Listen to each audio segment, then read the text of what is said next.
The wind had teeth that morning. It snapped down from the Wachita Ridge like a starving thing scraping frost off pine trunks and peeling shingles from the eaves of the ironwood cabin. Trees bent. Snow danced sideways, and from the far end of the horse corral, the stallion, Thunder threw his head back and screamed. Inside the barn, Hawk Ironwood gritted his teeth and pressed a calloused hand to his zune. His ribs ached. He'd ignored the stiffness for 3 days now, brushed it off as a bruised bone from hauling timber. But today the pain crept deeper, settling like cold iron beneath the skin. It stabbed when he twisted, throbbed when he breathed. His vision shimmered once, then again. But the horses were hungry, and no storm fever or ghosts from the past would stop Hawk Ironwood from doing his damn job. He dragged another sack of prairie hay toward the trough, breathing hard steam rising off his shoulders. Sweat soaked through his flannel, though the air inside the barn was a knife edge of cold. He paused by Belle's stall, the pregnant mare, the crown jewel of Wassa's breeding line. "You hang in there, girl," Hawk muttered, forcing a smile as he offered her a double portion. "You got a lot riding on those legs." Belle snorted, pressing her forehead to the wood. Hawk leaned in gently until the world tipped. Just a flicker, but enough. His knees buckled and the bucket clanged as it hit the planks. Hawk caught himself on the wall and stood trembling. "I'm fine," he growled to no one. But the barn didn't argue. Neither did the horses. They just watched with knowing eyes. Outdoors, the wind grew louder, rising to a wail that made the beams shiver. Thunder, the big stallion, began to pace. Hawk stepped out into the snow, hauling a grain bucket toward the corral. His boots crunched through white crust. Each breath steamed. His stomach roiled. 20 yards from Thunder's pen, the pain hit again, sharper, hotter. He stopped. The world dimmed. His hand slipped from the bucket. It fell. Grain spilled like gold coins onto the frozen ground. Then his legs gave out. Hard. Hawk went down, face first into snow, skull thudding against a stray rake. Blood bloomed in the white like rust in milk. His mouth moved but made no sound.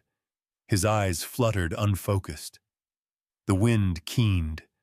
Thunder screamed again, long and low, like he'd seen a predator circle and couldn't do a damn thing about it. The others joined in Belle Star Dancer, all crying out their calls, sharp and terrified. But no one came. There was no dog to bark, no ranch hand to shout. Hawk had been alone for 2 years since Wassa died, and the silence of it now wrapped around his unmoving body like a burial cloth. The cold began to chew through his clothes, through muscle and bone. His blood cooled, breath slowed, and still he lay there, 20 feet from life, just out of reach of help. 8 miles down the mountain, a wagon creaked along a snow-rutted road. Ahyoka Littlebird held the reins with steady hands, her shawl pulled tight against the biting wind. The horse, a short-legged Appaloosa named Willow, picked her way with care. Beside Ahyoka, bolts of fabric swayed in a wooden crate, holiday orders she couldn't afford to miss. She needed the coin. Winter was cruel in Pine Hollow, but something was wrong. She felt it before she heard it. Like the old stories her grandmother told when animals warned of sickness before it came. Her spine stiffened. She stopped the wagon and tilted her head toward the ridge. Then she heard it. A sound like no other, a stallion's scream, primal and unrelenting, rolling down the valley like thunder on bare stone. Then another. Then another. Not hunger. Not impatience. Fear. Ahyoka's breath caught. Her eyes shifted up the slope toward a trail she hadn't taken in years, toward the Ironwood place. She flicked the reins. Willow, she murmured, voice low but certain. Turn. Back at the ranch, Hawk's breath steamed faintly in the snow. A thin trail of blood leaked down from his temple, freezing before it could reach his jaw. His flannel shirt clung to his ribs. The snow pressed cold kisses against his back. Every few minutes, a muscle twitched. Nothing more. Thunder hadn't stopped calling. He circled his pen hooves, kicking at the frost. Belle paced nervously, sides heaving. Sam, the old gelding, pressed close to the fence, his eyes never leaving Hawk's unmoving form. Inside the house, the hearth was cold. The coffee cup on the stove had long gone dry. The bed hadn't been slept in. Only a single place setting waited on the table, clean, undisturbed, like a memory no one dared touch. The wind screamed louder, and then, somewhere beyond the ridge, a new sound broke through wagon wheels. The trees grew quieter the higher Ahioka rode. Snow softened the world into silence save for the muffled crunch of Willow's hooves and the occasional creak of the wagon wheels over frozen ruts. Her breath came in visible plumes, steady but shallow. Something inside her twisted, not fear exactly, not yet, but tension. A weight in the chest that tightened with every step toward the ironwood place. She hadn't been up this trail in years, not since the funeral. The road curved around a bend in the mountain and opened into the familiar hollow. The trees fell away there, revealing the shape of the ironwood ranch, the log house, the stone barn, the empty porch swing that never stopped moving, even when there was no wind. But now the wind howled, and the porch swing was perfectly still. That's when she saw them. The horses, 8 of them, all pressed against the fences of their separate pens. Snow clung to their manes. Their breath came in white bursts. Their hooves had churned the powder into icy mud. And their eyes. God, their eyes were locked not on her, but on a single form lying still in the snow. Ahioka's heart skipped. She dropped the reins and leapt from the wagon. "Willow, stay," she ordered, but her voice trembled as she sprinted toward the barn. The wind almost drowned it out, but not quite. As she ran, she heard it clearly. Thunder's voice. It split the air like a crack in the earth, low and long, and filled with something she hadn't heard from an animal since the day her husband died. It wasn't just fear. It was grief. She stumbled through the corral gate and nearly tripped over the overturned grain bucket. The oats had scattered across the snow, half frozen, untouched. Then she saw him. Hawk Ironwood. Face down in the snow, flannel shirt soaked through blood, frozen in a line from his temple to his jaw. His skin looked gray. His chest moved but barely. Ahioka dropped to her knees beside him. The cold bit into her skirts. She pressed 2 fingers against his neck, searching for the faint, faltering beat beneath. Still alive, but not for long. Her hands were already moving, unbuttoning his shirt, halfway to check for frostbite, checking the wound above his eye, glancing at the horses surrounding them like silent sentinels. "You stubborn fool," she whispered, brushing ice crystals from his lashes. "You waited too long." Thunder pawed the ground behind her, snorting hard enough to send steam up like smoke. "I know," Ahioka said aloud, not looking back. "I see it." She stood, her joints aching from the cold, and looked at the long stretch of snow between them and the cabin. Not far, but far enough. She knelt again. "All right, Hawk. Let's see what Wassa saw in you." She hooked her arms beneath his and started to drag. Each step was a war. His body was solid, too solid, and the snow clung to every inch. Her boots slid, her back screamed, the wind lashed at her shawl like a whip. But she didn't stop. Not when her palms started to blister. Not when her breath turned ragged. Not even when the blood on his face smeared onto her skirts like war paint. "You die on me," she muttered through clenched teeth, "and I swear I'll drag your soul back just to slap you with it." It took 6 rests, 3 whispered prayers, and 1 curse so raw it made even thunder go silent for a moment. But she got him to the porch. The door was stiff with frost. She kicked it open, shouldered it wider, and hauled him inside. The air inside the cabin was like a tomb. No fire, no warmth, just the ghost of a home that had once held love and now held only cold. She laid Hawk down near the fireplace and went to work. First wood. She found a few half-frozen logs near the stove, fingers numb as she struck the flint again and again. The spark caught on the 4th try. By the 6th, it was flame. By the 10th, it roared. She stripped off her outer shawl and laid it across Hawk's chest, then ran to the pantry. Dried herbs. Bark.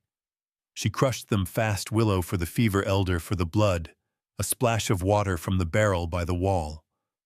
The kettle was dented, but clean. It boiled. And she whispered old Cherokee words over it, not prayers exactly, but something older. Words her grandmother had sung while stirring tea for the dying. He moaned. Not much. Just a breath. But it was enough. She was pouring the tea into a spoon when she noticed the photo on the mantel. She froze. The same photo she remembered from her childhood, Wassa Ironwood, standing proud and glowing in her wedding dress. Hawk beside her, a man still learning how to smile. Wassa. God, it had been so long. Ahyoka's knees hit the floor before she realized she'd dropped. Tears burned the corners of her eyes, hot and unwelcome.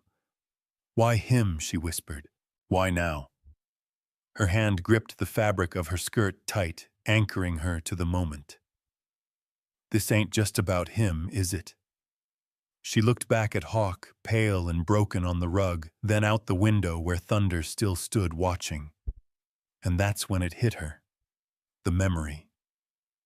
Wassa had once told her Thunder only screams like that when a soul's hanging by its last thread. The stallion screamed again. Ahyoka swallowed the lump in her throat, took the cup of tea, and cradled Hawk's head with one hand.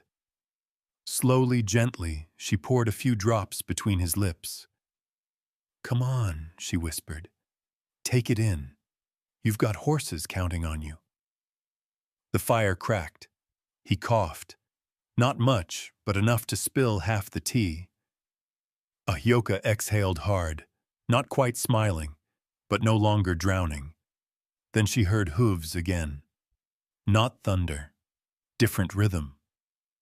She moved to the window, brushing frost off the pane. A rider. Coming up the trail. Horse wide-shouldered. Saddle high-backed. Not Cherokee. Not someone from the mountains. Deputy Asa Colton. A knot formed in her stomach.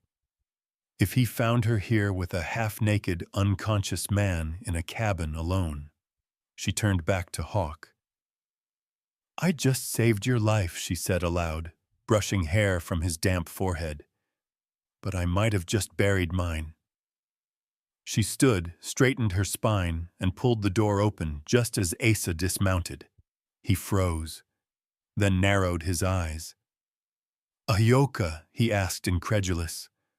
"What the hell are you doing up here?" She didn't blink. She didn't flinch. She simply stepped aside and said, "That ain't the sound of hunger. That's a soul crying for help." The doorway framed her like a painting, wind biting her shawl, eyes locked and steady, fingers curled around the edge of the cabin door. Behind her, the fire crackled low. Inside, a man lay broken and burning from within. Outside, Judgment arrived on horseback. Deputy Asa Colton didn't dismount right away. His blue wool coat fluttered with the wind as he studied Ahyoka from atop his bay gelding. Snow clung to his hat brim and boots. His gloved hand hovered just above the butt of his revolver, not in threat, but out of habit. He hadn't expected this. Certainly not her. "Ahioka," he said again, as if the name tasted foreign in his mouth. "You got some explanation for what I'm seeing?" "I got 8, she answered, eyes flicking toward the barn. "Each one has 4 hooves and knows how to scream when their caretaker's dying in the snow." Asa dismounted, then the snow crunching loud under his boots. He looked past her shoulder, squinting at the shape near the hearth. "Is that ironwood?" She nodded. "Fever, head wound, hypothermia. Take your pick." He stepped inside, cautiously removing his hat. The warmth of the fire barely reached the edges of the room, but he still hesitated, like the air itself might be dangerous. "Jesus," he murmured, kneeling near Hawk. "How long's he been like this? Long enough to freeze halfway to death," Ahioka said, closing the door behind them. "He collapsed outside this morning. I pulled him in, built the fire, fed him willow tea. He's not out of the woods." Asa turned, looking her full in the face now.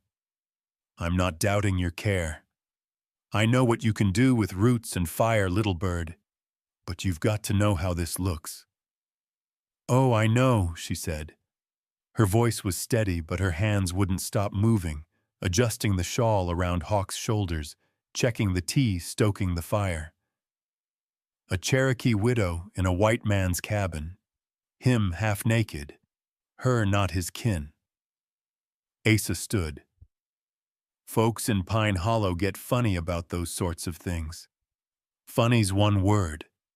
Nasty's another." She moved to the shelf, gathering dried bark for another round of tea. The silence between them stretched like wire, thin, sharp, ready to cut. "You going to arrest me?" she asked without turning around. "No," Asa said. "Not unless he dies. And even then, I'd have to be real convinced you helped it along." She let out a small laugh, short, bitter. "He's not dying on my watch." Asa nodded slowly, eyes drifting over the room. "Then you better prepare yourself. 'Cause even if he lives, they're gonna make it hell for you anyway." She paused, then turned to face him, shoulders back, chin raised. "We don't abandon the dying. Not even if the town says let 'em freeze." Asa didn't answer right away. The fire popped between them. "I believe you," he finally said, voice quieter. "But I ain't the one you've got to convince." He pulled a piece of folded paper from his coat and laid it on the table. "What's that?" she asked. "Notice from Lorraine Bradford. She's hearing rumors, planning to come up tomorrow with the ladies' committee." Ahioka exhaled through her nose. "I'll be here," she said, "still feeding his horses, still keeping his fire going. And when they ask why, I'll tell them the truth." Asa studied her for a long beat. Then almost gently, "Truth doesn't always carry weight in Pine Hollow. Not if it's coming from the wrong mouth." He turned to leave, pausing at the door. "You want me to stay?" he asked. "Back you up?" She looked at him, sensed the weight behind the offer, the conflict. The man torn between duty and conscience. "No," she said. "If you stand beside me now, you'll burn for it too, and the town needs at least one lawman who isn't hollow inside." Asa nodded once, then stepped back into the snow without another word. The door shut behind him. That night, the wind changed, less wild, more watchful, like the mountain was listening now. Ahioka moved between the hearth and Hawk's side, pouring tea, wiping sweat, shifting wet cloths. His fever hadn't broken, but he was no longer ghost pale. Color had returned to his lips. He mumbled sometimes words in half English, half Wasa's tongue. She didn't try to understand them. Not yet. Instead, she fed the fire, then wrapped herself in her thinner shawl and stepped outside. The barn loomed like a black tooth in the snow. She lit a lantern and walked the short path to the corral. The horses were quiet now, more calm than earlier, but their eyes tracked her every move. She moved slowly, remembering her father's voice in her ears. Horses can smell what's in your chest. Don't lie to them. Don't fear them. Don't pretend you know more than you do. Thunder stood closest, nostrils flaring. Ahioka held out her hand. Easy, she whispered. You remember me, don't you? Thunder lowered his head, sniffed. Then gently, almost like recognition, he pressed his forehead to hers. She stood there a long moment, hand resting between his eyes. Then she fed them all. Grain first, then water. Belle, heavy with her unborn foal, nickered low when Ahioka passed by. The mare's belly had dropped. Her breathing was heavier. Not long now. Another storm could trap them all here. She'd need help. She'd need running doe. By the time Ahioka returned to the cabin, the fire was burning low, and Hawk was murmuring again. She knelt beside him, took his hand in hers. It was warmer now. Stay with me, she said softly. Stay. His eyelids fluttered. Then briefly his eyes opened. They were bloodshot, glassy, and full of confusion. He looked straight at her, but not into her. Wassa, he croaked. Ahioka's breath hitched. She didn't answer. His hand tightened on hers. The horses. Thunder. Extra oats when it's cold. His voice faded again. His chest rose once, then stilled. Not dead, just deep sleep. She stayed there on her knees, just watching his face. A face that hadn't changed much in 10 years, except for the weight of grief. She whispered, Wassa's gone, Hawk. I'm here. But he didn't answer. She let go of his hand, rose slowly, and stood before the photo on the mantel again. Wassa's smile hadn't faded. The photograph's edges were curled now, but her spirit shone through it like firelight. Ahioka stared at it a long time, then whispered, You left me with a mess, old friend, but I won't let him die in it. She turned toward the bed. She didn't sleep much that night. Neither did the wind. But neither of them felt alone. Not anymore. The next morning, Ahioka woke to the sound of hooves scraping against frozen wood. The fire had burned low in the hearth, leaving only a cradle of orange embers. A pale light filtered through the frosted windows, casting long gray shadows across the floor. The air held a warning. It wasn't just cold. It was waiting. She moved quietly, checking Hawk first. His skin was still warm. Breath steady. The fever had dipped but hadn't broken fully. She changed the cloth on his forehead, checked the shallow gash along his temple. Still no infection. Still alive. But the sound outside came again, louder this time. Hoofbeats, pacing, scraping. Ahioka slipped on her boots and coat, grabbed the old lantern from the hook by the door, and stepped into the snow. Thunder stood alone at the fence, pawing the ground, like he meant to dig his way through it. His breath poured from his nostrils in hard, anxious clouds. His ears twitched at every sound. The others huddled behind him, dancer, scout, spirit, all still but alert. But it was Belle who caught Ahioka's eye. The mare was standing oddly, her back legs wide set, sides tight as a drum. Ahioka narrowed her eyes. It was too soon, wasn't it? She grabbed a fistful of her skirt and ran toward the barn. Belle shifted uneasily as Ahioka approached, her coat slick with sweat, despite the bitter air. Easy girl, Ahioka said softly, holding the lantern high. I'm not here to push, just to see. She crouched, examining the mare's flank, then placed a gloved hand on her belly. The tension under her skin was unmistakable.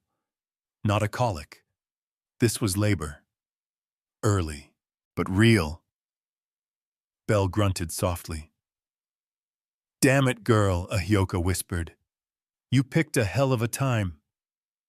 She glanced up at Thunder, who was now pacing near the open gate. He stopped abruptly and stared at her. You're not helping, she muttered. But still, she couldn't look away. There was something in his stare, something old. Trust me, it seemed to say. Or don't. Her grandmother once said horses were closer to spirit than flesh, that their blood remembered things humans forgot, that if you fed a horse with your hands, you were making a promise. If you broke that promise, the mountain would know. Ahioka stepped back. The wind rushed past the trees like a warning. She would need to earn this herd's trust fully if she hoped to help Belle deliver safely, and if she hoped to stay through what came next. The town, the judgment, the fight for Hawk's land. And trust she knew wasn't given with grain. It was earned in the dark, with bare hands. She went back to the house and returned with the feed buckets, 2 of them. She filled one, then stood just outside the corral with the other still in her arms. The horses didn't move, not until she spoke. Your man's inside, she said into the wind. You know that. You heard him fall. You screamed like he was your blood. So now I'm here, and I need you to let me in. She opened the gate and stepped inside. Thunder didn't move, but neither did he charge. She walked slowly, bucket swinging gently, breathing steady despite the pounding of her heart. Come on, she said softly. You fed from his hand. You knew his wife. I was her friend. You remember Wassa Thunder's ears flicked. Then, like an old door opening, he stepped forward. A single pace. Ahioka stopped. Then she kneeled, gently poured grain from the bucket into her hand, and held it out. It took 3 full breaths, but Thunder stepped in and ate. The others followed. They won't take food from fear, she whispered. You feed 'em with trust or not at all. By the time she'd fed the whole herd and secured the gates, the wind had shifted direction. It came from the northwest now, dragging dark clouds with it. Storm's coming. Ahioka made her way back to the barn and sat on an overturned bucket beside Belle. The mare was breathing hard now, sweat beading her coat legs, trembling under her weight. I know, Ahioka whispered. Too soon, too cold. But we're here. You're not alone. Belle turned her head and nuzzled Ahioka's side, pressing into her ribs with quiet urgency. I need help, Ahioka said aloud. She didn't mean Belle. She meant another set of hands, another set of eyes that had seen this before. She meant Running Doe. But the nearest phone was in Pine Hollow, and the town would eat her alive if she walked in alone now. Still, there was one way. The fire tower 2 miles east along the old trail was manned part-time. If someone was there, they could radio out. She had to try. She made Hawk 1 more cup of tea and left it by the fire. He hadn't stirred. Then she wrote a note in blocky letters and pinned it beside the cup. Went for help, don't die. She packed a pouch of herbs water and matches, wrapped herself in her thickest shawl, and took Willow from the wagon's hitch. The wind bit at her cheeks as she rode east through the thinning trees, lantern light bobbing in the early dusk. Every hoofbeat echoed louder than it should have. Every gust of wind sounded like breath.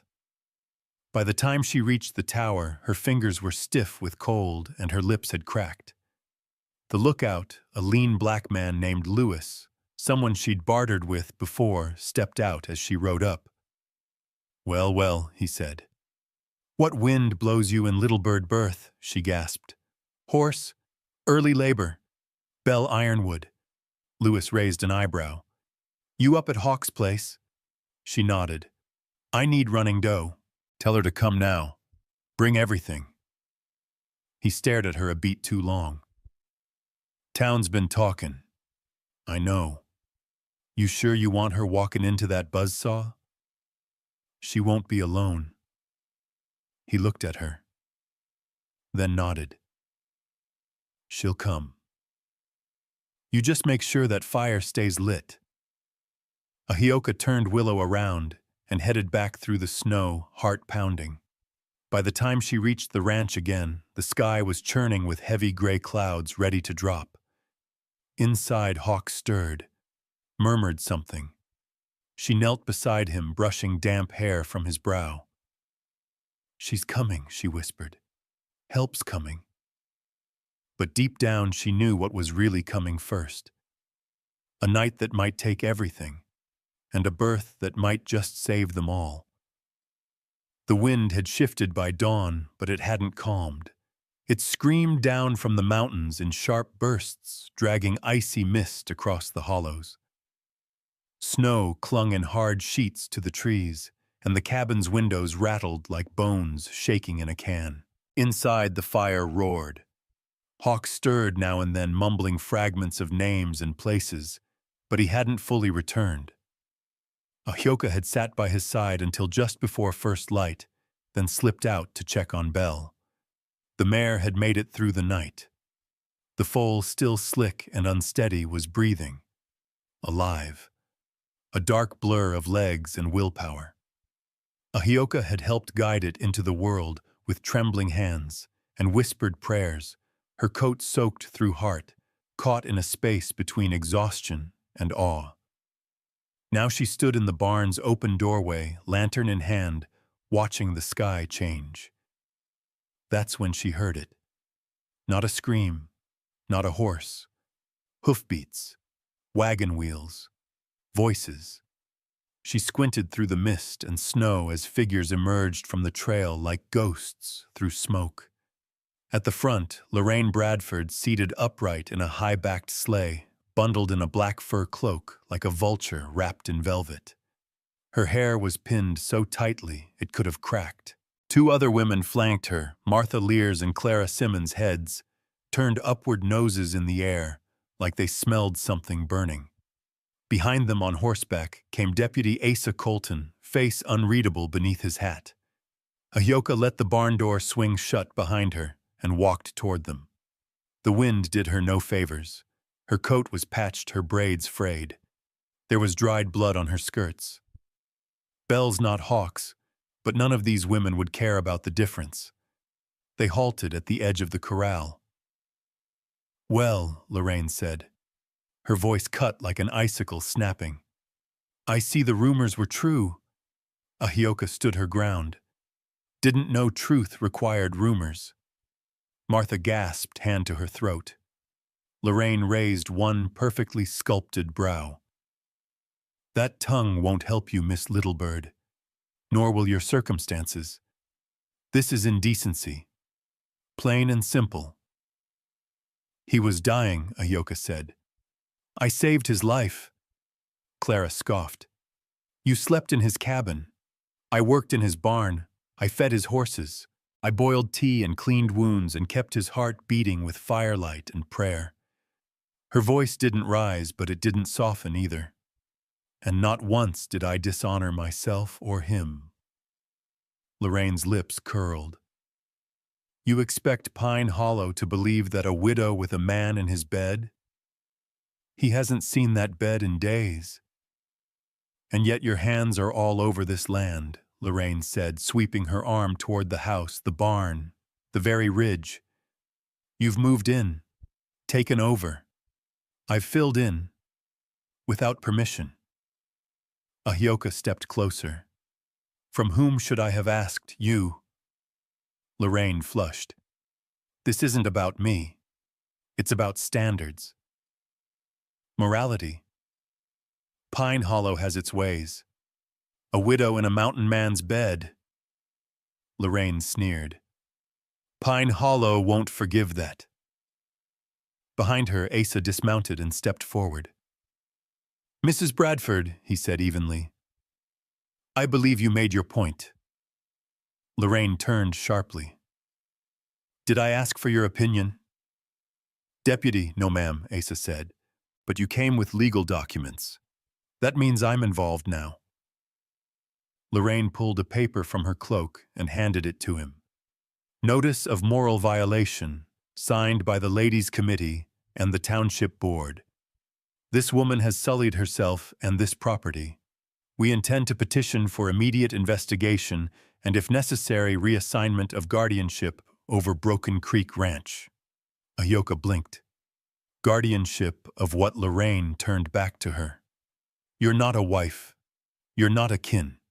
You've no right to manage livestock, land, or financial assets on Mr. Ironwood's behalf. Not in his incapacitated state. He's not incapacitated, Ahyoka snapped. He's healing, Martha added. And still without full command of his faculties. And you'd know that, how Ahyoka asked. Didn't see you show up to help when he was bleeding in the snow. Lorraine's tone turned sharp. You think this is about compassion. This is about propriety. About control. About what's owed to the community. No, Ahyoka said, stepping forward. This is about you wanting this land. The words hit the cold air like a shot. Even Asa tensed. Lorraine's eyes narrowed. That's slander. It's fact, Ahyoka said. This land sits between 3 timber routes, and your husband's been buying up every acre between here and Twin Ridge. You don't want moral justice. You want the deed. Lorraine didn't respond. She simply smiled. The kind of smile that knew it could afford patience. You have 48 hours to vacate the property, she said, voice smooth. We'll return with the sheriff. You can say your goodbyes then. She turned the sleigh and rode off without another word. The other women followed. Only Asa remained. He stood beside Ahyoka for a long moment, eyes still on the trail. I didn't know they were going to serve papers, he said quietly. But you knew they were coming. He didn't argue. Ahyoka turned to him. Do you believe I've done something wrong? Asa looked at the snow between his boots. No. Then why didn't you stop them? He met her eyes. Because Pine Hollow isn't run by law. It's run by whispers. She nodded slowly, lips tight. I can't stop them, Asa said. But I can stay. She studied him. What would that cost you? He shrugged. Depends who's listening. They both laughed. It wasn't warm, but it wasn't empty either. She finally asked, Do you know about the land titles? He nodded. I've seen the surveys. Sterling Bradford's been drawing lines that ain't his for a year now. He wants this ranch bad. Well, Ahyoka said, walking toward the porch, he'll have to pry it from my frozen hands. Asa followed her. You're not alone. She paused on the top step. No, she said, but I'm outnumbered. He hesitated. Then you better call in reinforcements. I already did, she said. He raised an eyebrow. Running dough, she added. She's coming. Asa whistled low. That'll stir the town worse than a brush fire in a church. Let it burn, she said. That night, Hawk stirred again. Ahyoka sat by his side, whispering to him as the wind pressed against the windows. Your town's turning on us, she said softly. But they don't know what we've got. They don't know what's worth fighting for. Hawk opened one eye, blurry and distant. Wasa no Ahyoka said, taking his hand. It's me, Ahyoka. He blinked confused, then closed his eyes again. But he didn't let go. The wind settled by morning, replaced by a low fog that curled through the trees like breath from the mountain itself. The snow had crusted overnight, hard enough to hold a step, but soft enough to whisper secrets underfoot. Somewhere a hawk called out from the ridge, its cry long and clear. A warning or a welcome, it was hard to tell. Ahioka stood on the porch with a steaming mug in her hands. Her fingers wrapped around the heat, like it was the only thing anchoring her to the earth. She hadn't slept. There hadn't been time. Belle's foal needed tending. Hawk's fever had spiked again just before dawn, and Lorraine's threat, still folded on the table like a snake coiled in paper, hadn't lost its venom overnight. But help was coming, and Ahioka knew it would arrive the way help always did, in their bloodline, not with fanfare, but with purpose. The first sign was the crow's call, 3 short bursts, then silence, then the rhythm of footfalls, soft but certain. Running Doe appeared at the tree line like a spirit come to life. Wrapped in her moss-green shawl, hair braided down her back, she walked beside a mule loaded with baskets, blankets, and jars that glowed faintly with oil and root. Ahioka didn't call out, didn't wave. She just stepped down from the porch and waited. Running Doe reached her without a word. She stopped, looked her cousin in the eyes, and nodded once. Then she said, "This land's been sick a long time. You just caught the fever." Ahioka swallowed hard, then pulled her into a tight, grounding embrace. They worked in silence first. Together they unpacked salves, dried herbs, pouches of cedar, and bowls carved from river stone. Running Doe moved with a kind of quiet that didn't ask for permission. She walked the perimeter of the house, muttering under her breath, sprinkling powdered white ash where the walls met the earth. A protection line. She entered the barn and laid a hand on Belle's flank, muttered another word this time to the foal. The newborn stepped forward and pressed its nose into her palm. Running Doe smiled faintly. "She's strong," she said. So far, Ahioka answered.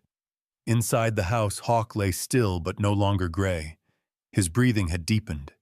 The fever burned, but it no longer owned him. Running Doe knelt beside him. She pressed her hand to his chest, fingers splayed. Then she closed her eyes. "Still between the worlds," she murmured, "but not lost." She turned to Ahioka. "You did well. I did what I could. You did more than most." They began the healing ritual that afternoon. Running Doe boiled a mixture of wild mint, dried sumac, and black walnut bark. She crushed the herbs with river stones, sang low chants that twisted through the wood walls like wind. She set cedar to smolder in the hearth and whispered names of mountains, rivers, people long gone. Ahioka stood beside her, mirroring every movement, adding her voice when asked.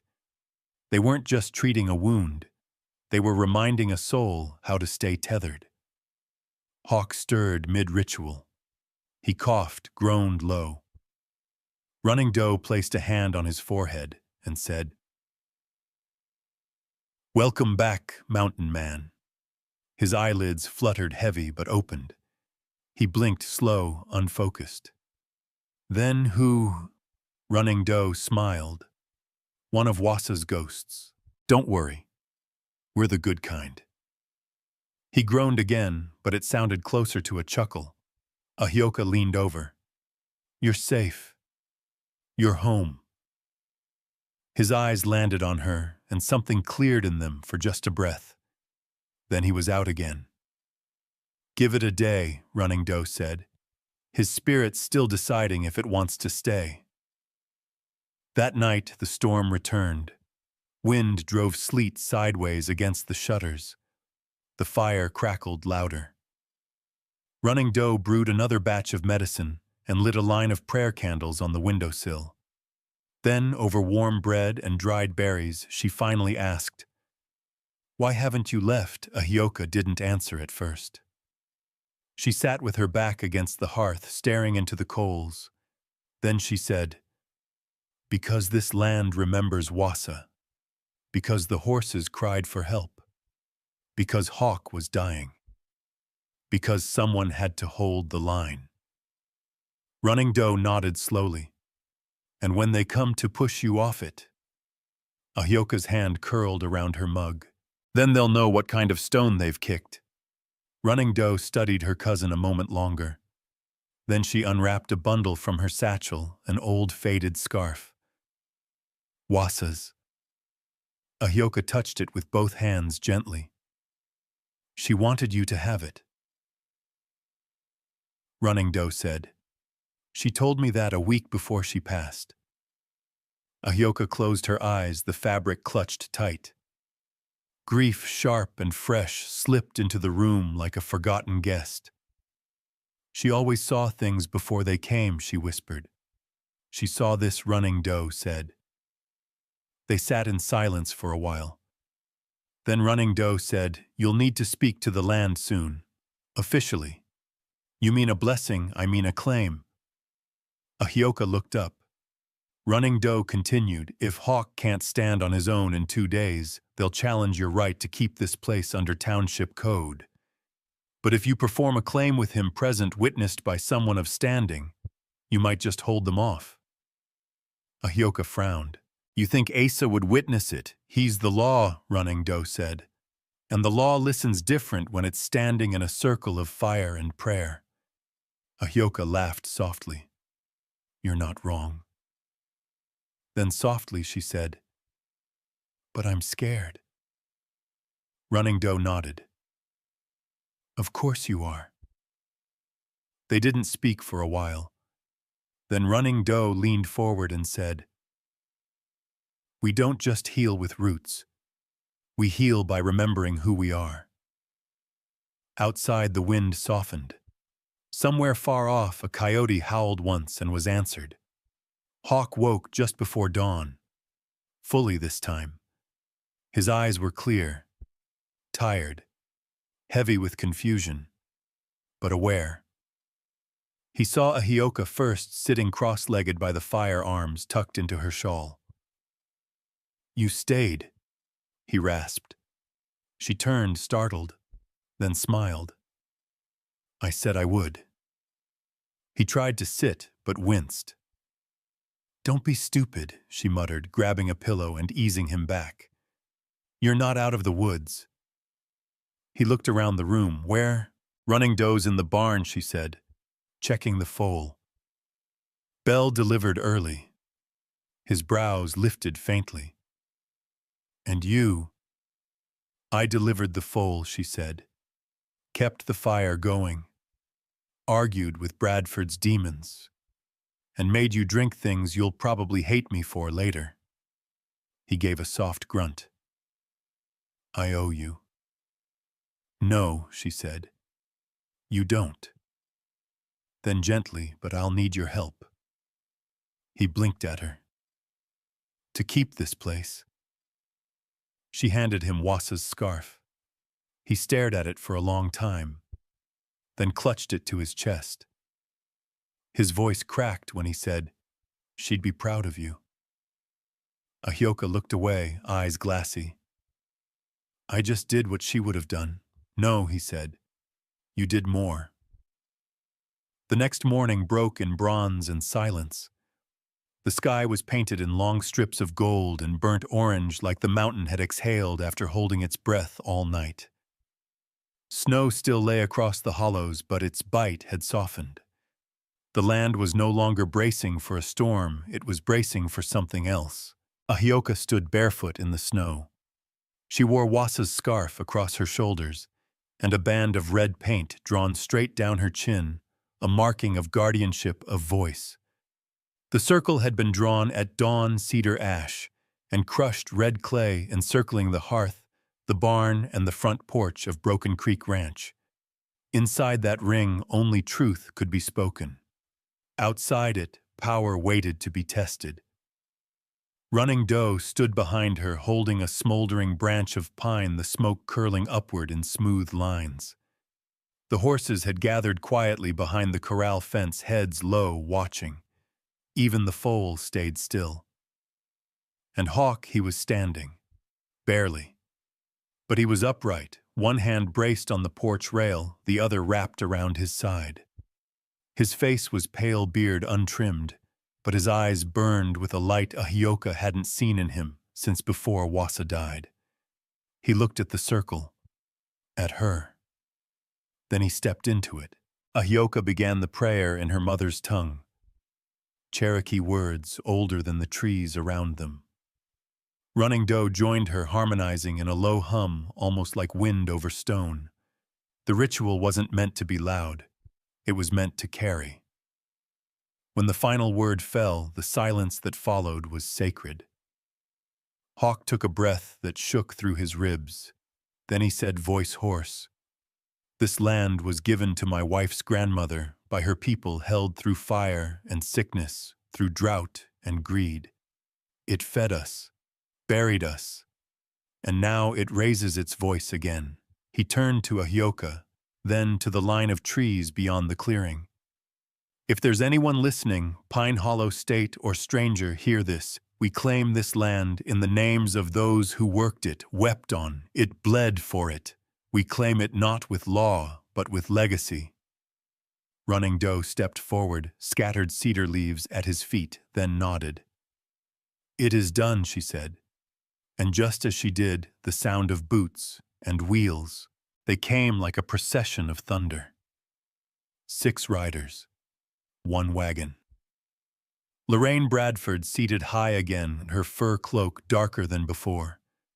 This time she brought Pastor Green and Sheriff Clay Weller, both solemn, both silent. Behind them rode 2 township board members, old men with gray mustaches and tired eyes. They did not wait to be invited. Lorraine stepped down first, glancing at the circle with open disdain.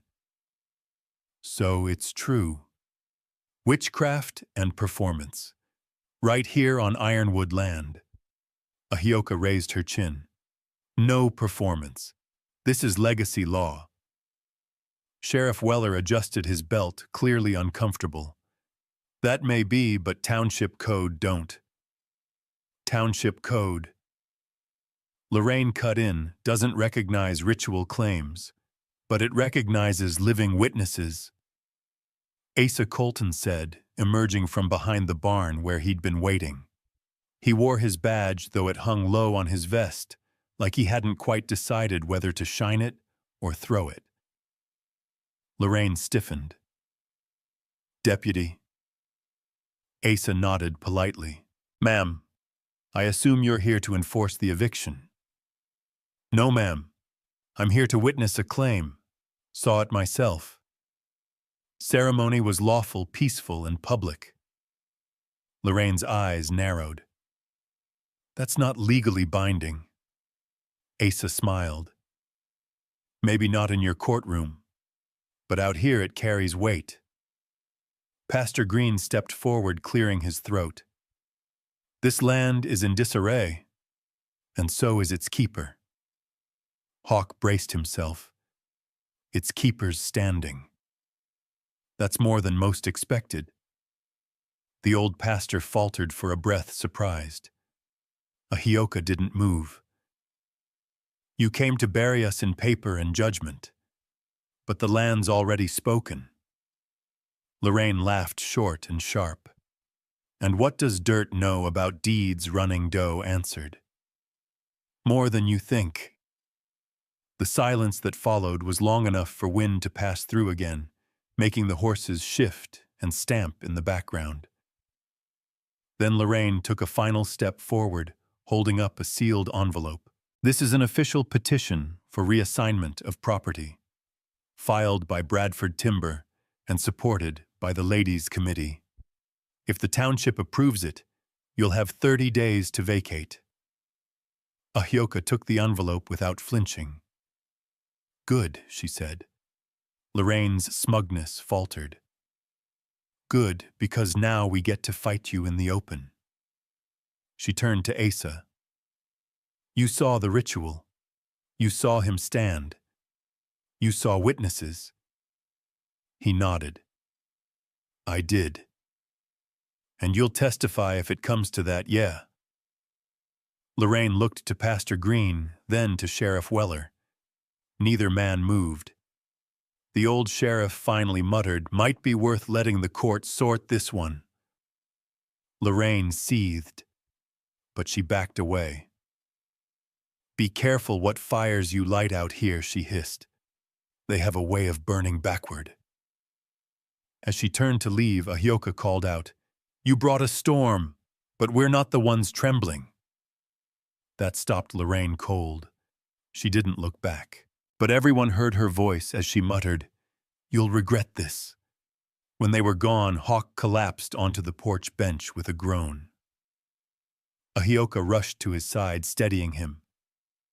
You stood longer than I thought you could, she said. He gave her a wry smile. I'm stubborn. You know that. Running Doe handed him a cup of warm broth. Stubborn's fine. Just don't be stupid. He sipped carefully, eyes on the horizon. They're not done, he said quietly. No, Ahyoka agreed. But neither are we.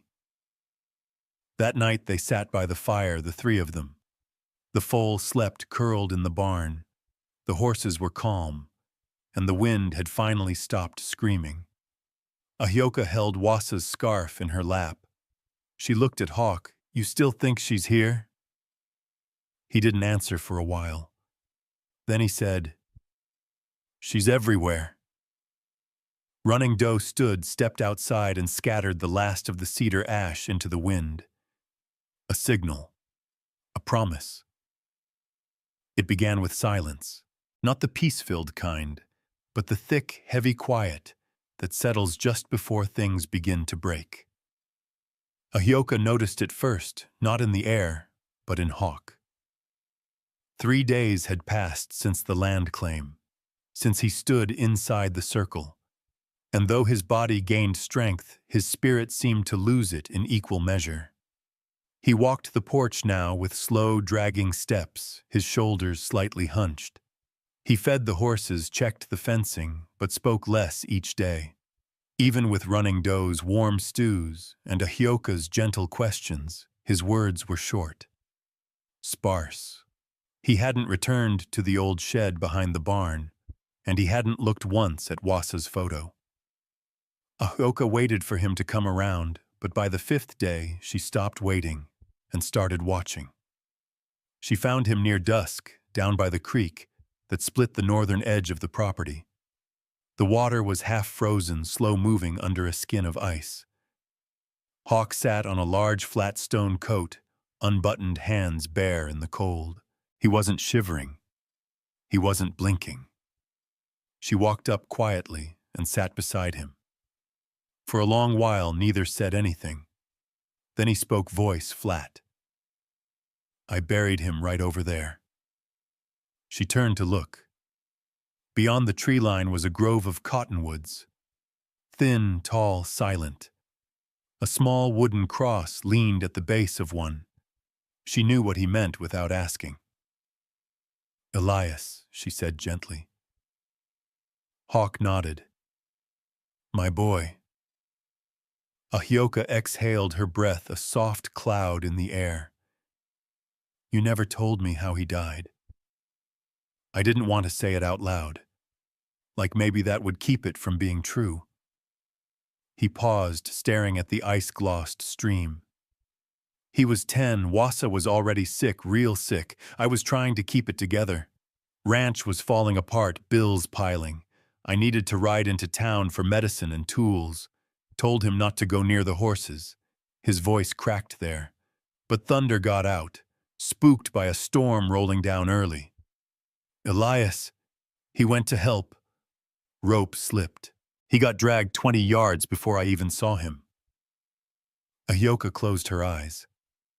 I buried him with my own hands, Hawk said. No one else. Not even Wasa. She couldn't walk. She died 2 months later. He looked down at his fingers. I stopped writing, stopped praying, stopped everything. Ahioka reached for his hand gently. He let her take it. You didn't stop everything, she said. You kept breathing. That counts. He turned to her, eyes red but dry. No. It don't. Then after a long pause, some ties don't break. They just strangle quieter. They sat there tethered in memory and frost until the cold began to bite. That night, Hawk didn't eat much. He didn't speak again. Running Doe watched from the kitchen corner, her eyes sharp as flint. He's drifting, she said later while Ahioka cleaned up. I know. You need to bring him back. I don't know how. Running Doe tilted her head. You do? Ahioka looked at her. You mean Wasa's saddle? Running Doe nodded. The shed. The past he's avoiding is the one holding him down. So after midnight, when the wind had died and the fire burned steady, Ahioka slipped outside with a lantern. The shed stood crooked at the edge of the property, half swallowed by tall grass and snow. The door creaked when she pushed it open. Inside, dust danced in the lamplight. Leather straps hung from nails. A saddle blanket, moth-bitten, draped a cracked workbench. And in the far corner beneath a tarp was Wasa's saddle. She pulled it free slowly, careful not to disturb the other things beside it. A small wooden toy, a pair of boy's boots, a black hat with a broken band. Elias. She sat with it all for a long time, then carried the saddle back to the cabin. She laid it by the fire. When Hawk woke just before dawn, his eyes fell on it instantly. He froze. His breath caught. He didn't say a word for a full minute. Then hoarsely, Why would you bring that in here because you left her outside? Ahioka said. And she never would have left you.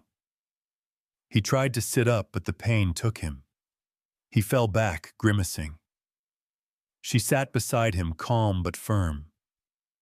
I know it hurts. But you can't lead this land with ghosts on your shoulders. He stared at the saddle.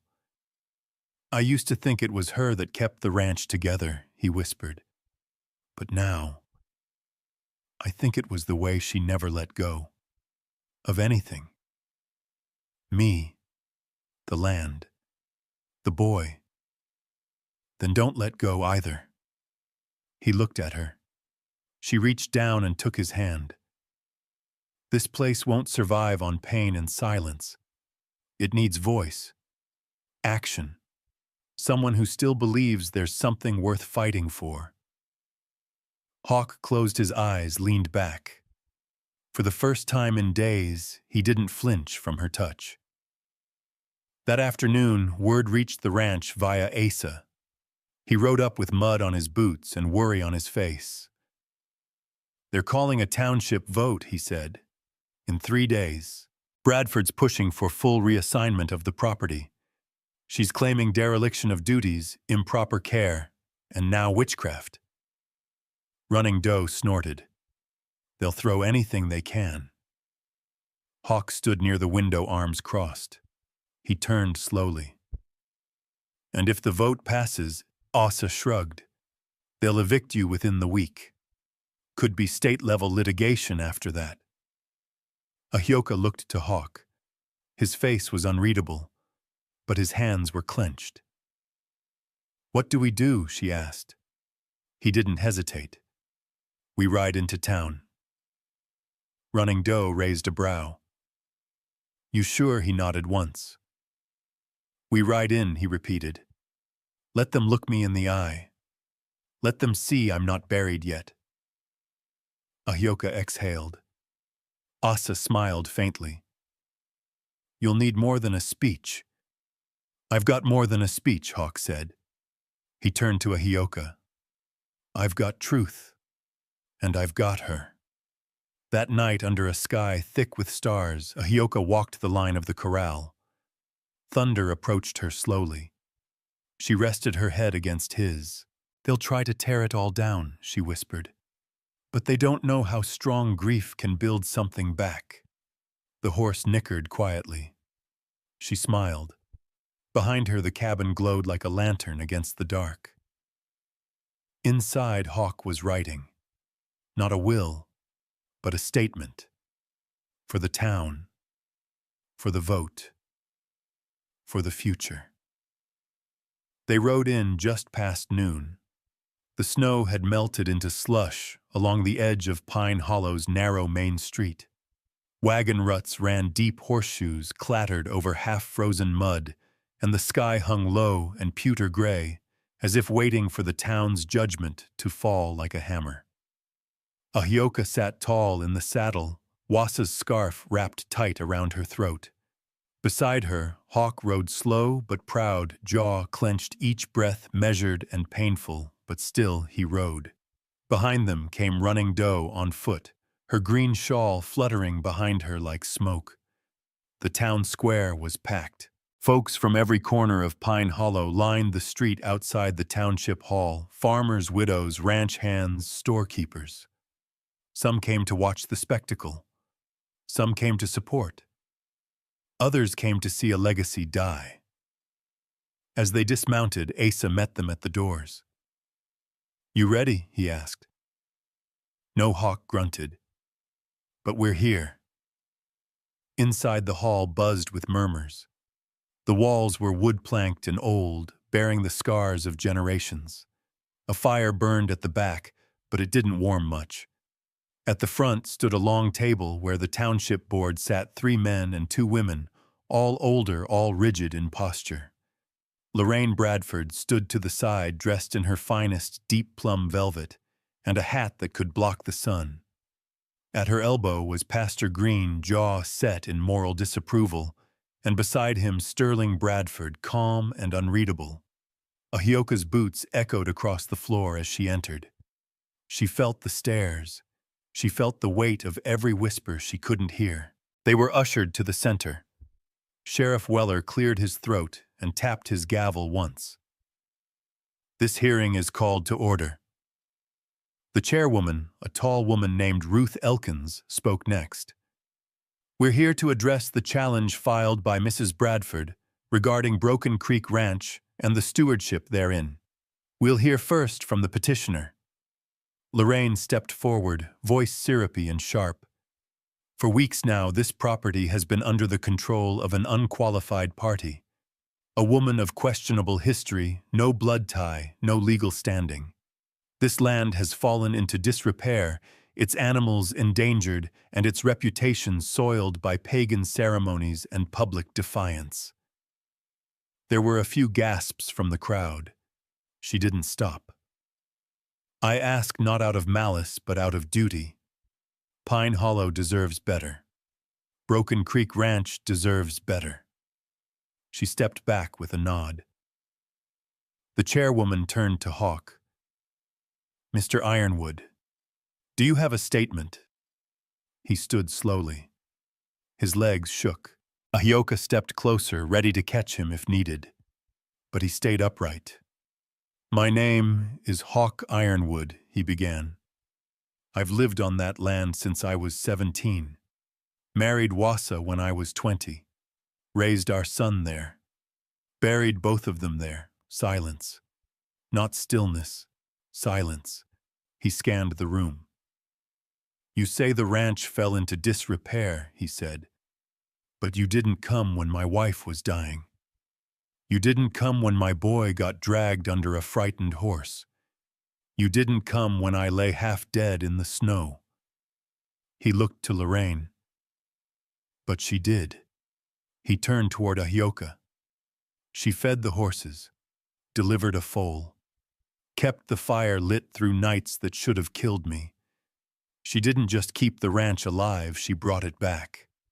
He stepped forward just one small pace and said, "This ranch wasn't built by laws and ledgers. It was built by hands that bled and broke and kept working anyway. Murmurs spread, some nods, some frowns. Asa stepped forward next. I was there, he said. For the ritual, for the storm, for the birth. Everything you heard is true. But what you don't know is that if she hadn't been there, Hawk wouldn't be standing here now, and the ranch would already be gone. Sterling Bradford finally stepped up. Let's not confuse sentiment with stewardship, he said calmly. The issue isn't whether Ms. Littlebird is kind or brave. It's whether she has legal claim. Ahioka stepped forward. Then let me answer that. Sterling looked at her surprised. She pulled a folded paper from her coat.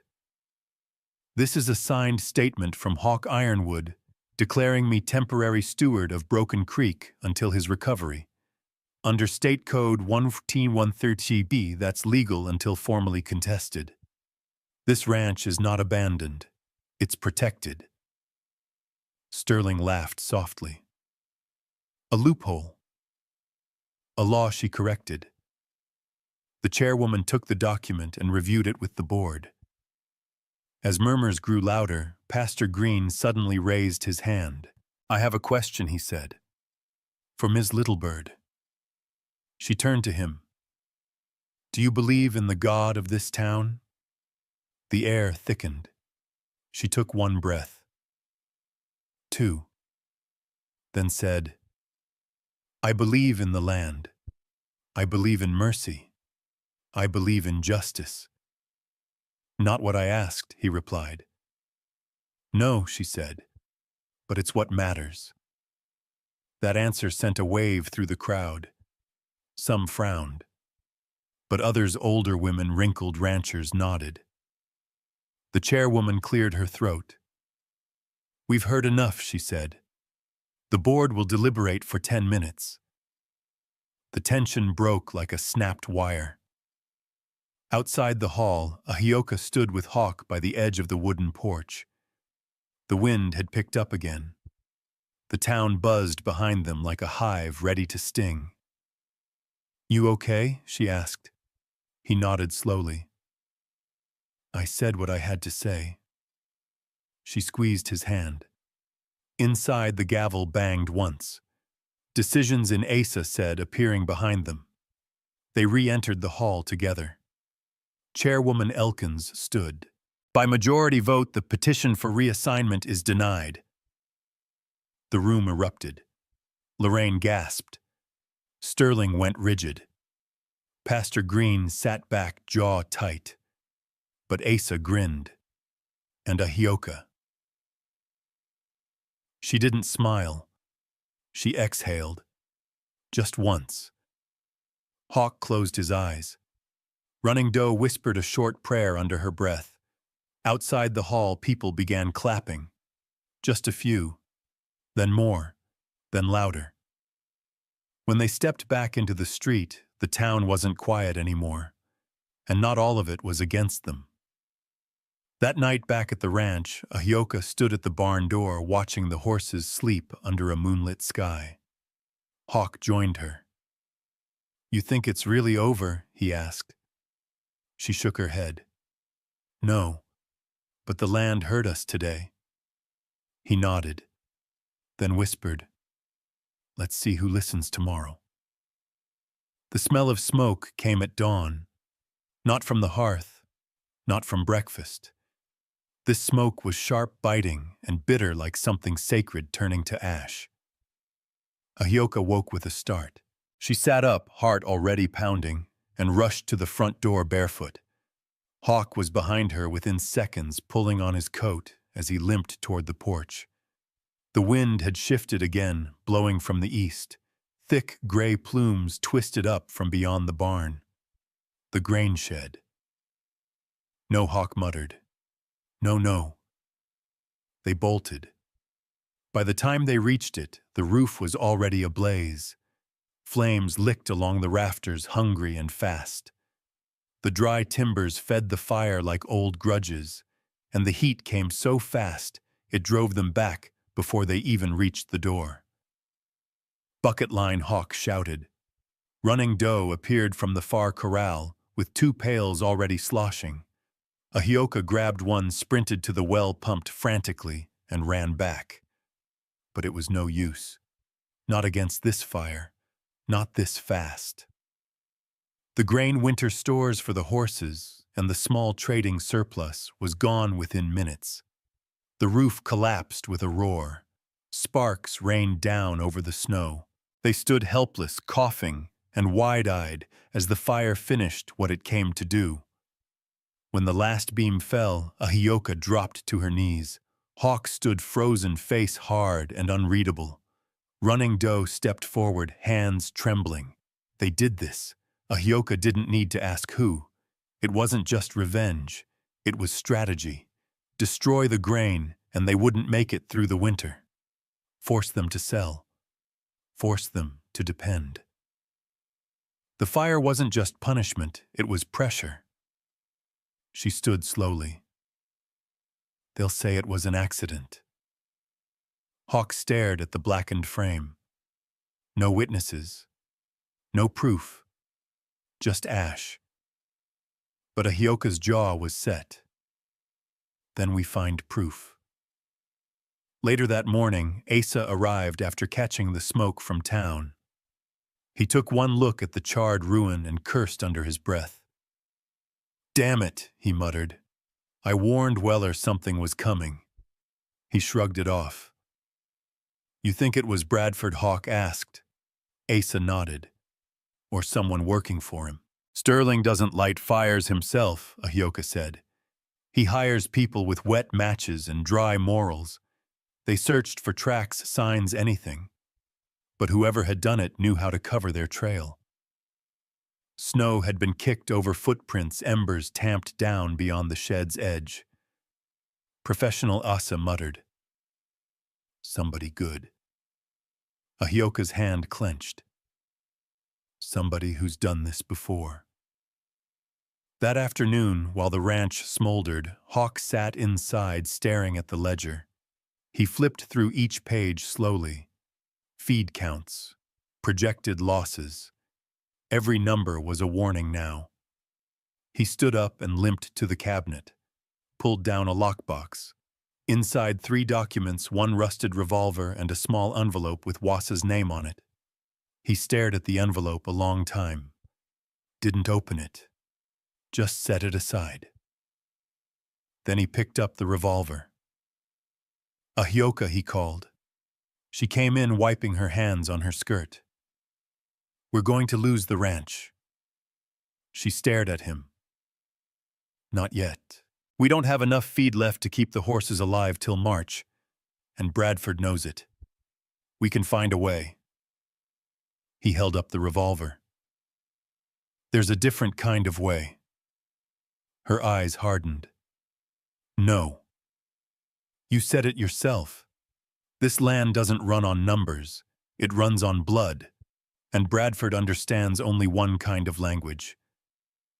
"Put the gun down, Hawk." His grip tightened. She stepped closer, voice low. "If we fight like them, we lose what makes us worth saving." He looked at her for a long time, then finally set the gun down. But his hands shook. Running Doe came in just then, holding a soot-blackened horseshoe in her palm. "I found this behind the barn," she said. "Doesn't match any of ours." Hawk took it, turned it over in his hand. "Stamp says M.H. Asa," frowned. "Murphy Holt." Ahioka blinked. "The stableman, he's been working off books for Bradford for years," Asa said. "Fixes fences. Breaks them too." "Let's pay him a visit," Hawk growled, but Asa held up a hand. "No. You let me handle that. You've got a different job." What Asa's eyes narrowed. "Win the town over. Completely. They're watching now. One mistake, one misstep, and Lorraine'll use it to finish the job." That night, Ahioka couldn't sleep. She walked the perimeter of the ranch, fingers trailing along the blackened wood of the grain shed. The horses were restless. The foal kept pacing. She whispered to them, humming the lullaby Wassa used to sing under her breath. Then she heard it. Not a whisper. A voice. Coming from inside the barn. She stepped inside, lantern raised, and saw the last person she expected. Clara Simmons. Dressed in her Sunday coat. Looking like a ghost caught trespassing. "What are you doing here?" Ahioka asked. Clara's hands shook. "I came to warn you." Ahioka stepped closer slowly. About what? Clara swallowed hard. Lorraine's planning something worse. The fire was just a taste. There's a meeting tomorrow. Bradford's offering bonuses to anyone who'll file a formal charge against you. They want to claim you're a danger, that you're inciting rebellion, witchcraft, anything. Ahioka stared at her. "Why tell me now?" Clara's voice cracked. "Because I remember when Wassa pulled my son out of the snow during that blizzard 6 years ago. You weren't here yet, but she saved him. And I've sat quiet too long while they tarnish her memory and yours." Ahioka stepped back. "Why should I trust you?" Clara's eyes brimmed. "Because I stayed quiet once when it cost someone their home. I won't do it again." She handed Ahioka a folded paper. Minutes from the private committee meeting. Names, plans, proof. "They don't just want your land," Clara whispered. "They want your voice gone, your story erased." Then she disappeared into the night. Ahioka stood in the barn, heart racing. The fire hadn't been random. It had been a warning shot, and the next one would aim higher. She walked back inside, paper clutched in hand. Hawk looked up from the table. "What is it?" She dropped the paper in front of him. "Tomorrow," she said, "we stop playing defense." The morning was cold enough to sting, not just on the skin, but deep down into the teeth, into the lungs, the kind of cold that made a person's silence crack like glass if they weren't careful. But Ahioka wasn't here to be careful. She was here to speak. The town council had reconvened early an emergency session called by Bradford's people under the guise of public safety concern. That alone told her how close they were to losing the game. They wanted her afraid. But fear wasn't what she felt. It was fire. The grain shed still smoked when she left the ranch. The scent of ash clung to her hair, her coat, her gloves. Hawk offered to ride in with her soon, but she told him no. This wasn't a fight he could shield her from. Not anymore. Running Doe handed her a satchel before she left. Inside Clara's letter, the committee notes and a strand of Wassa's braid tied with red thread. "For strength," Running Doe said. "For truth," Ahioka replied. The township building was packed again, though the mood this time was sharper. Nobody made space for her as she entered. Nobody nodded. But they watched like the guilty watch a trial. Sterling Bradford stood by the front window whispering to Lorraine. Clara was nowhere in sight. The chairwoman, Ruth Elkins, called for order. "We've received an emergency petition," she said, "claiming that Ms. Littlebird has endangered the safety and moral integrity of this community through unauthorized rituals and incitement." Ahioka stepped forward before they could finish reading the charges. "I have evidence that this petition is not only baseless, but illegal." She pulled the folded notes from her coat and handed them to the board. "These are minutes from a private meeting hosted by Bradford Timber, encouraging false testimonies against me, offering financial incentive to anyone willing to lie." Ruth raised a brow. "Where did you get these?" "They were given to me," Ahioka said, "by someone who realized silence was no longer an option." Sterling's jaw tightened. Lorraine took one step forward. "This is hearsay. Undocumented. fabricated most likely. Ruth turned the page slowly. Ms. Simmons's name is listed here. She was supposed to testify today, Sterling snapped. And yet she's not here, Ahioka said. Ask yourselves why. A murmur passed through the crowd. Then a door creaked open in the back. Clara Simmons walked in chin high, eyes red. The room shifted. Gasps. Stares. Sterling stiffened. Lorraine paled. Clara stepped directly to the front and looked straight at the board. It's true, she said.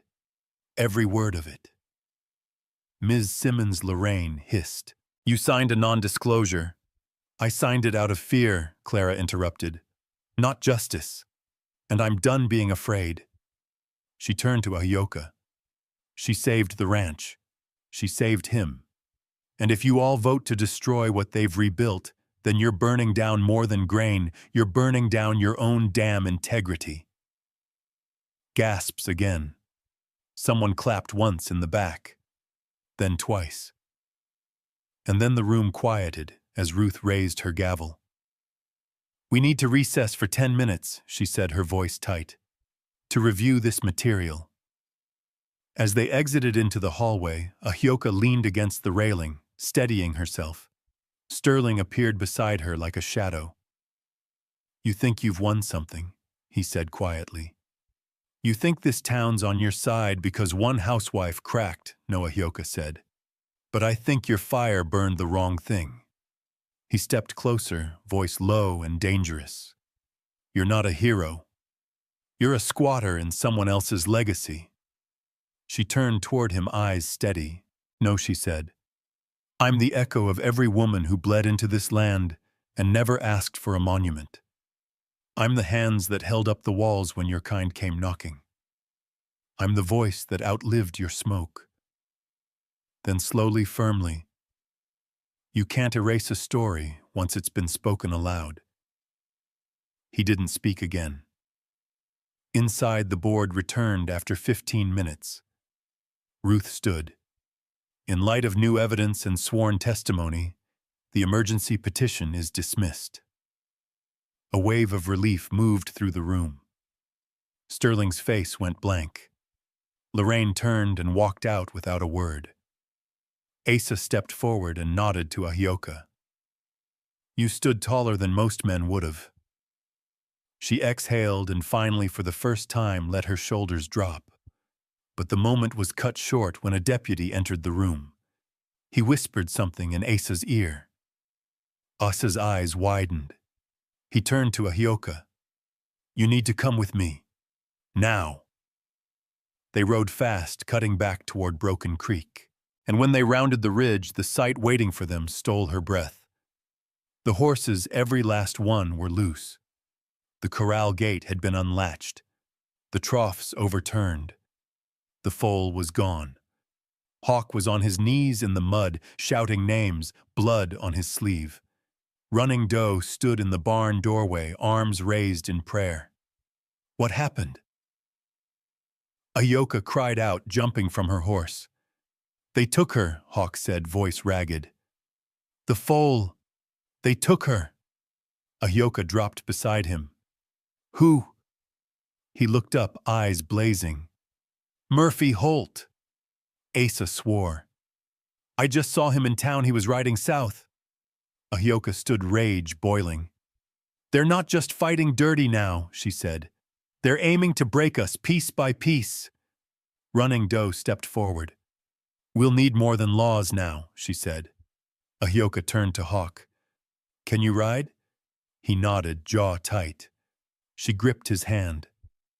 Then we ride at dawn. They rode before the frost had softened. The sun hadn't fully risen yet, just an amber bleed along the horizon, turning the snowfields gold around the edges. It was the kind of morning that didn't forgive mistakes. It remembered them, carried them.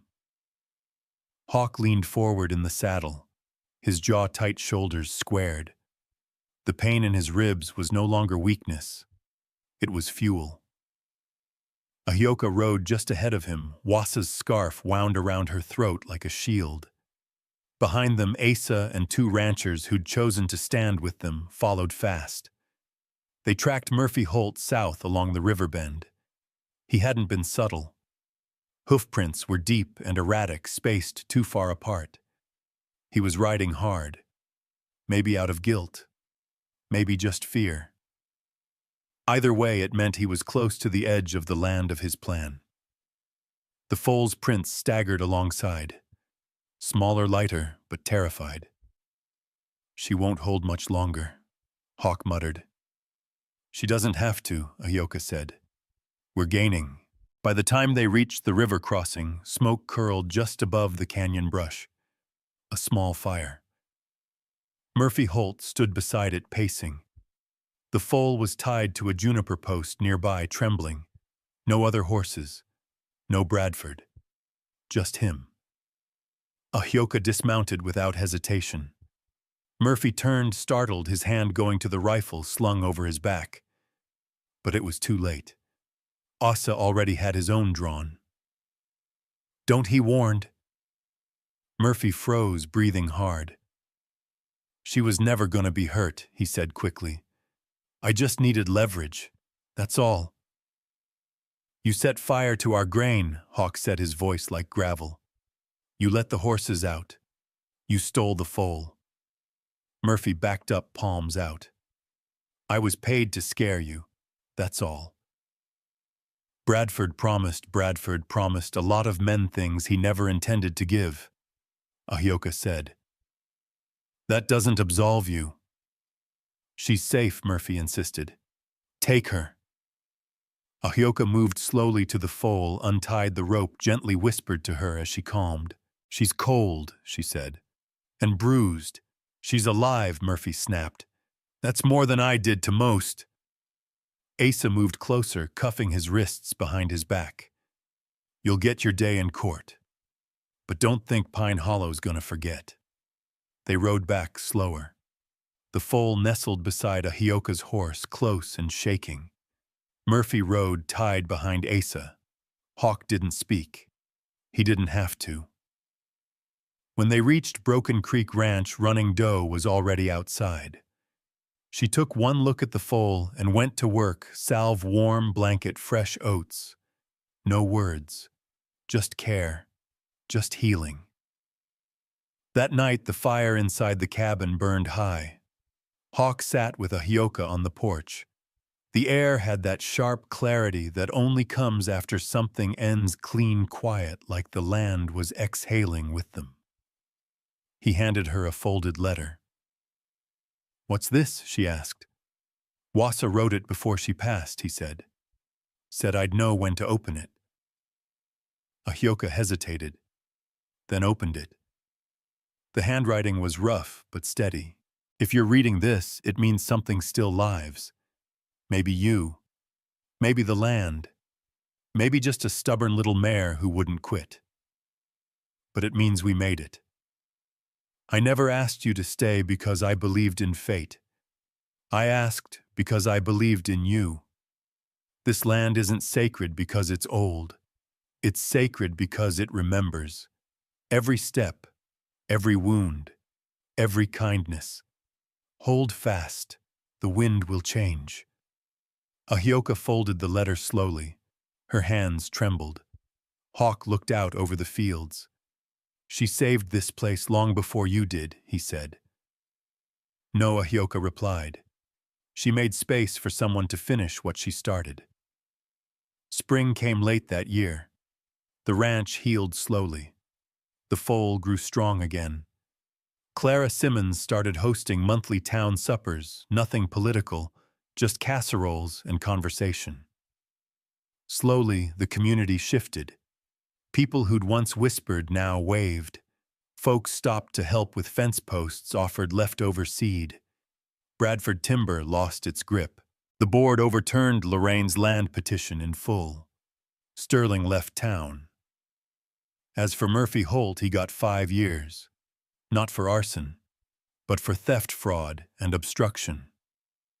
Justice wasn't swift. But it came. The last snow melted just after Easter. Ahyoka stood at the edge of the porch, looking at the land. Wasa once called the stubborn heart. Hawk walked up beside her. "You're not just protecting this place," he said. "You're becoming part of it." She smiled. "I already am." And she was. Not by blood, but by sweat, by sacrifice, by the silent kind of loyalty that doesn't ask for praise.